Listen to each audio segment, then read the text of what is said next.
You're listening to the Dibbly-Dobbly podcast.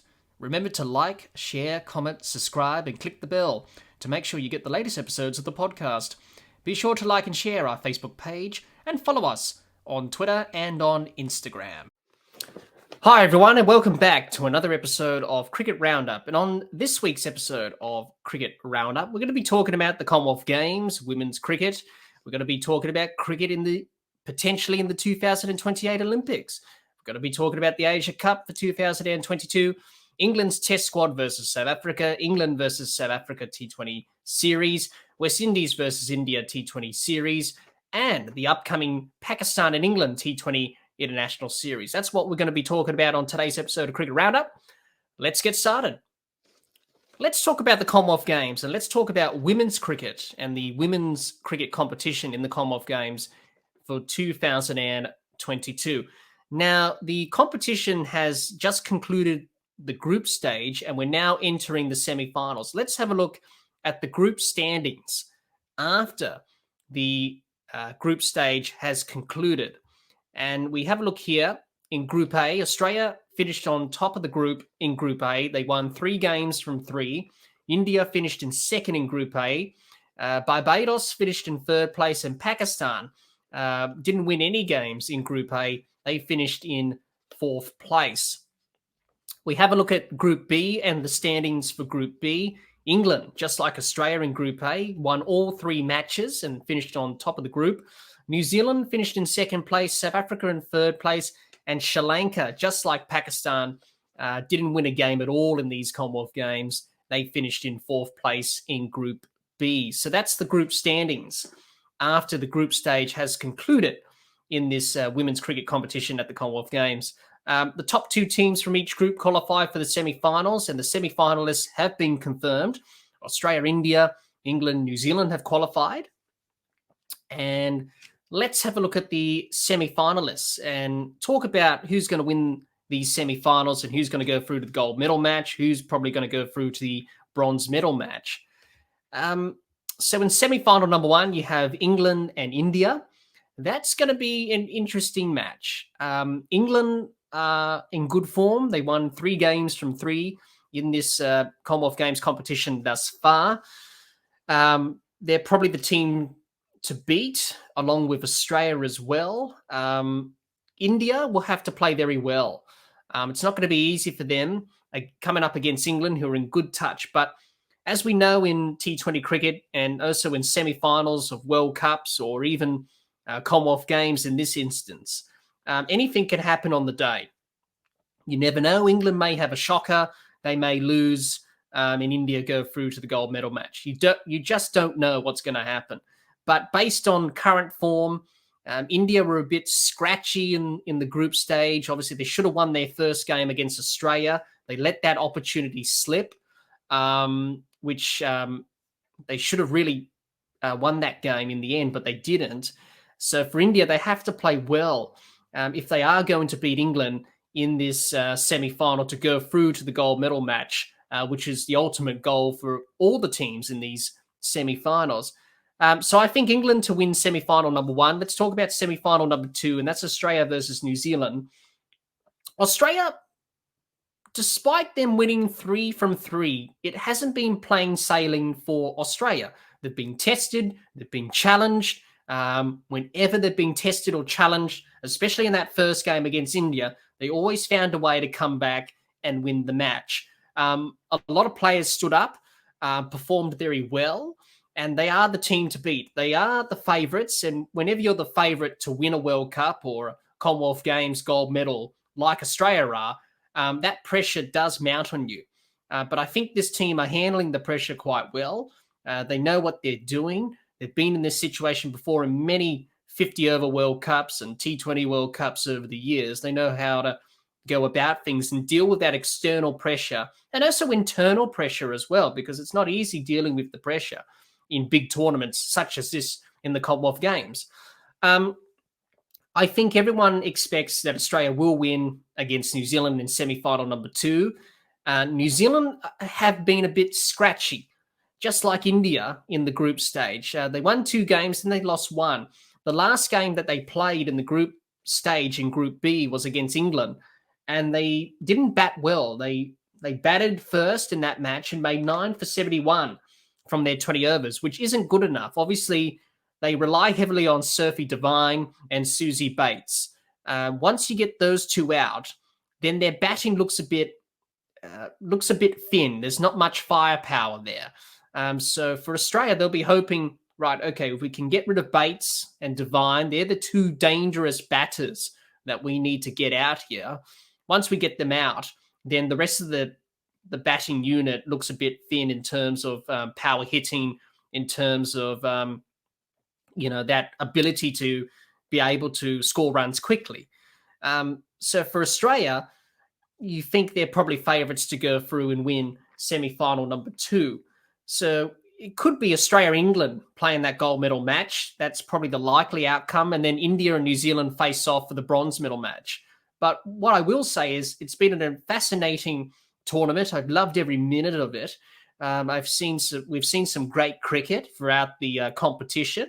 Hopefully the semi-finals will produce some good cricket, exciting, intense cricket to decide who goes through to the gold medal match and also who goes through to the bronze medal match. It should be an interesting conclusion to what has been a very fascinating tournament in this year's Commonwealth Games for women's cricket for the competition. So may the best team win, but I think England are probably going to win semi-final number 1. It's probably going to be Australia who wins semi-final number 2 to face off in the gold medal match, and probably India and New Zealand to face off in the bronze medal match. Now, let's talk about cricket and the Olympics. Now, cricket being in the Olympics before, way back in the 1900s. I think in 1900, it was last in the Olympics. And now it could be back in 2028 because cricket has been shortlisted by the International Olympic Committee, or the IOC for short, for review for the 2028 Games in Los Angeles. Now, last month, the organizing committee for the Los Angeles Olympics had asked the ICC to prepare and make their case in terms of doing it via a presentation to them. Obviously, just talking about, what are the benefits of having cricket in the Olympics, and all that stuff, etc. An exact date for that presentation has not been finalized yet, but a final decision on cricket's inclusion in the Olympics is expected in the second quarter of 2023 when the IOC meet for their annual meeting in Mumbai of next year in India. So that will be the time where the IOC decides whether or not to have cricket in the Olympics or not. Obviously, cricket will be in competition with other sports who are vying to be a part of the Los Angeles Olympics. Sports like baseball, softball, flag football, lacrosse, breakdancing, karate, kickboxing, squash, and motorsport are being considered for the next Olympics in 2028 after Paris.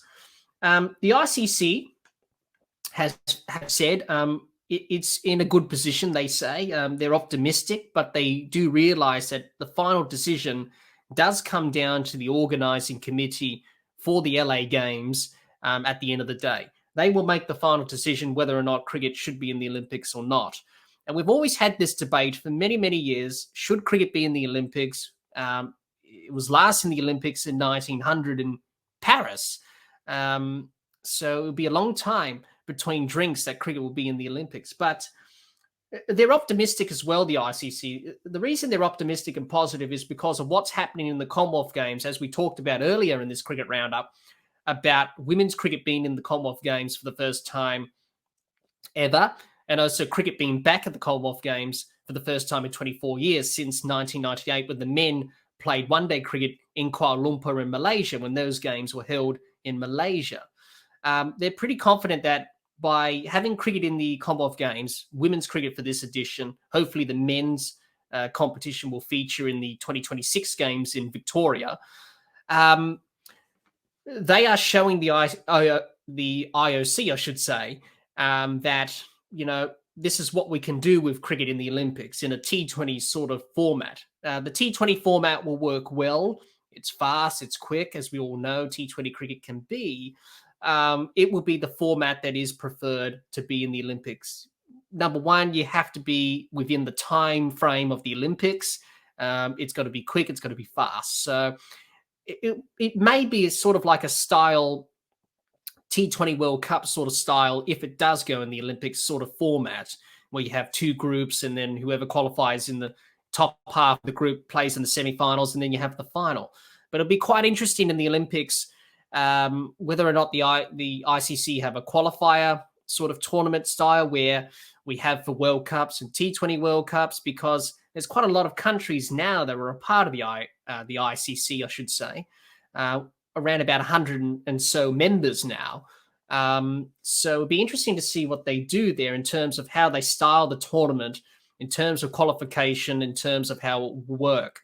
But at the moment, the IOC are considering it. They're having a look at it.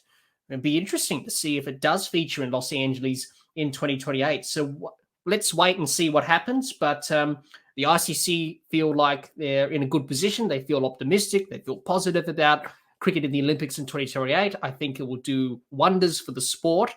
But we shall wait and see what happens. And at the end of the day, it's up to the LA Organising Committee to decide cricket's fate in the Olympics. Let's talk about the Asia Cup for 2022. And the Asia Cup begins on August 27th to September the 11th. The Asia Cup have announced its fixture for the tournament for 2022. Let's have a look at that fixture. There we go. So the format is going to be a T20 format. The last Asia Cup that was played in 2018, which India won, was played in an ODI format. This year, it's going to be played in a T20 format. So not an ODI format. It's going to be a T20 format. Before the group stages begin, there will be a qualifying tournament between UAE, Kuwait, Singapore, and Hong Kong. Will determine the final two teams that go through to qualify for the Asia Cup in Group A. To finalize the teams for the tournament. So the tournament was meant to be in Sri Lanka. The Asia Cup decided to move it from Sri Lanka to the UAE. So most of the matches will be played in Dubai and Sharjah throughout this tournament. So it'll be an interesting tournament to see. Obviously, who wins and what happens. I think it's going to be competitive. India won the last tournament in 2018, as I mentioned before. It could be an exciting Asia Cup this year. India, Pakistan. You've got two qualifiers who are yet to qualify. Sri Lanka, Afghanistan, and Bangladesh. Could be a very competitive tournament. We're going to see some good cricket. So going to be interesting to see who wins, but mark the dates in your calendar. Certainly the India and Pakistan match is going to be a big match on August the 28th. It's always a big match between India and Pakistan, of course. So mark the dates in your calendar. The Asia Cup for 2022 begins on August the 27th to September the 11th in the UAE. It's going to be an exciting tournament. Let's see who wins. Let's talk about England's test squad for their test series against South Africa. Now, England have announced their test squad for the test series against South Africa. Let's have a look at that squad and talk about it. And their squad is Ben Stokes, James Anderson, Johnny Bairstow, Stuart Broad, Harry Brook, Zach Crawley, Ben Foakes, Jack Leach, Alex Lees, I should say, Craig Overton, Matthew Potts, Ollie Pope, Ollie Robinson, and Joe Root. That's England's test squad for their test series against South Africa, which is starting on the 17th of August with the first test match at Lord's. Let's talk about the squad. I think it's a pretty good squad. I think England are going to be very competitive again in this series, as we saw against India and New Zealand. Let's talk about some of the changes that they've made to the squad. Ollie Robinson. We haven't seen Ollie Robinson in the test squad for England for a while. He returns to the test squad after returning from an array of ailments and injuries that has kept him out for almost 2 months. So he returns to the test squad. Sam Billings, who was a part of the test squad for the New Zealand series, for the last test match, and for the test match against India, he's been dropped from the squad. Ben Foakes obviously tested positive. That's why Sam Billings was in the squad originally. But Ben Stokes has recovered. He's well. He'll take the gloves for this series against South Africa. Jamie Overton, the brother of Craig Overton, who made his test debut against New Zealand at Headingley, is out. So he misses out on selection for the squad. And Matthew Potts keeps his spot in the test squad despite Ollie Robinson returning. So England do have a very good squad. It's a very strong squad. A few question marks in terms of players' form, and in particular, Zach Crawley's got those question marks around him. He needs to play really well against South Africa to retain his spot going forward. But Ben Stokes and obviously the England management have backed him. They've said that publicly. So no wonder that they've kept their word, I should say, and they have selected him and they've kept the faith in Zach Crawley. But many England fans may disagree with that. Be interesting to see how he goes against South Africa. Let's have a look at the test series in terms of the fixture. The first test match, as I mentioned earlier, will be at Lord's on August the 17th. The second test match will be at Old Trafford on August 25th. And the third and final test of the series will be at the Oval on September the 8th. So it's going to be an interesting test series. It should be an interesting test series, as I mentioned before. I think England are favourites to win, judging by what they did against India in that one-off test at Edgbaston, what they did against New Zealand. I think with the momentum that England have at the moment in terms of Bazball, this new revolution that England have with Bazball and the new way of playing test match cricket, I think they should win this series quite comfortably in the end. It could be another 3-0 series win to them. But it'll be interesting to see how they do adjust, because it's been a while since England played that last test match against India, that one-off test at Edgbaston. Since then, they've played some ODIs and T20s against India and South Africa. So it'd be interesting for most of them who featured in those ODI and T20 series, like Ben Stokes, Bairstow, Joe Root, I should say, who did feature in those ODI and T20s. It'd be interesting to see how they respond and how they come back and readjust to test match cricket. For most of the squad, they weren't even featuring in those ODIs or T20s, so they should be fine. This is a very important series for South Africa. In terms of WTC, it's very important for South Africa to win this series. At the moment, they're in the top 2 positions, with Australia in the other position at the top of the table. South Africa do have 2 tough series coming up. This series against England and the series against Australia later on this year. 2 very tough series. Then they've got the West Indies to finish off their WTC cycle. You think they'll win against the West Indies quite comfortably at home, but the away series in terms of England and Australia will be very tough and very critical for them in terms of keeping their top 2 position in the overall standings. For South Africa, it's going to be interesting to see how they go about things in this test series. It's going to be a challenge. They're going to be tested. This England side are playing some good cricket. South Africa know that they're playing some good cricket. They have to combat the aggressive approach and the positive intent by England. So it'd be interesting to see what South Africa do in this series. But I can't stress it enough. They do have to win this series, either by a big margin or a small margin, to keep their hopes of being in the final alive, because they've got a tough series against England and then they've got a tougher series against Australia later on this year in December. That's not going to be easy against Australia, obviously, but South Africa do have a good record in Australia over the last few years, as we know, but they are a different side to those previous sides that toured Australia. So it is going to be a tough series for them against South Africa and against Australia. You think they'll win it against the West Indies at home to finish off the WTC cycle, but it's going to be an interesting series. My prediction, I think it's going to be England to win. I think I don't know by how much. The margin, it could be 3-0, could be 2-0, could be 1-0. We don't know. You never know in England because of the weather, etc. But I think England should win this series quite comfortably. Now, let's talk about the England and South Africa T20 International Series. That series has concluded, and South Africa won the series 2-1. Let's have a look at the series and how the series played out. The first T20 International, England won by 41 runs. Moeen Ali was named man of the match for that match. The second T20 International from Cardiff, South Africa won by 58 runs. Riley Rousseau was man of the match for his 96 not out. The third and final match at Southampton, it was pretty much a one-sided affair. South Africa won by 90 runs. Tabriz Shamsi was named man of the match, and the man of the series was Reza Hendricks, who was named man of the series. That third and final T20 International, South Africa pretty much dominated it from ball one, really. Batted first, made 5 for 191 from their 20 overs. England bowled out for 101 in 16.4 overs. And it was a pretty much one-sided affair, not really much to talk about there. So for South Africa, leading into the T20 World Cup later on this year in Australia, in October, November, they'll be pretty happy about knocking off England in England.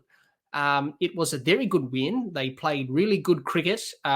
England still suffering. There's a lot of questions about their T20 and ODI side, but heading into a T20 World Cup later on this year in Australia, they're going to be concerned. There is some concern within the team about certain players not really doing well. And we saw in this series again, like we saw against India in that T20 series that they played before this series against South Africa. They've still got a lot of the same problems, but they haven't got the answers to those problems. They haven't got the solutions to those problems. And it's the same things that are happening over and over again. Players are not firing. Players are not scoring runs. They're not taking wickets. They're letting opportunities slip. So especially heading into a T20 World Cup later on this year, there are some alarm bells and there's some work to do for Matthew Mott, the coach of the England ODI and T20 side, and also Josh Butler as captain. There's a lot of pressure on him now as the new captain, obviously. It's going to take some time to transition away from Owen Morgan, who's been the captain for so long, getting used to Butler's style of captaincy. Maybe he probably wasn't the right choice.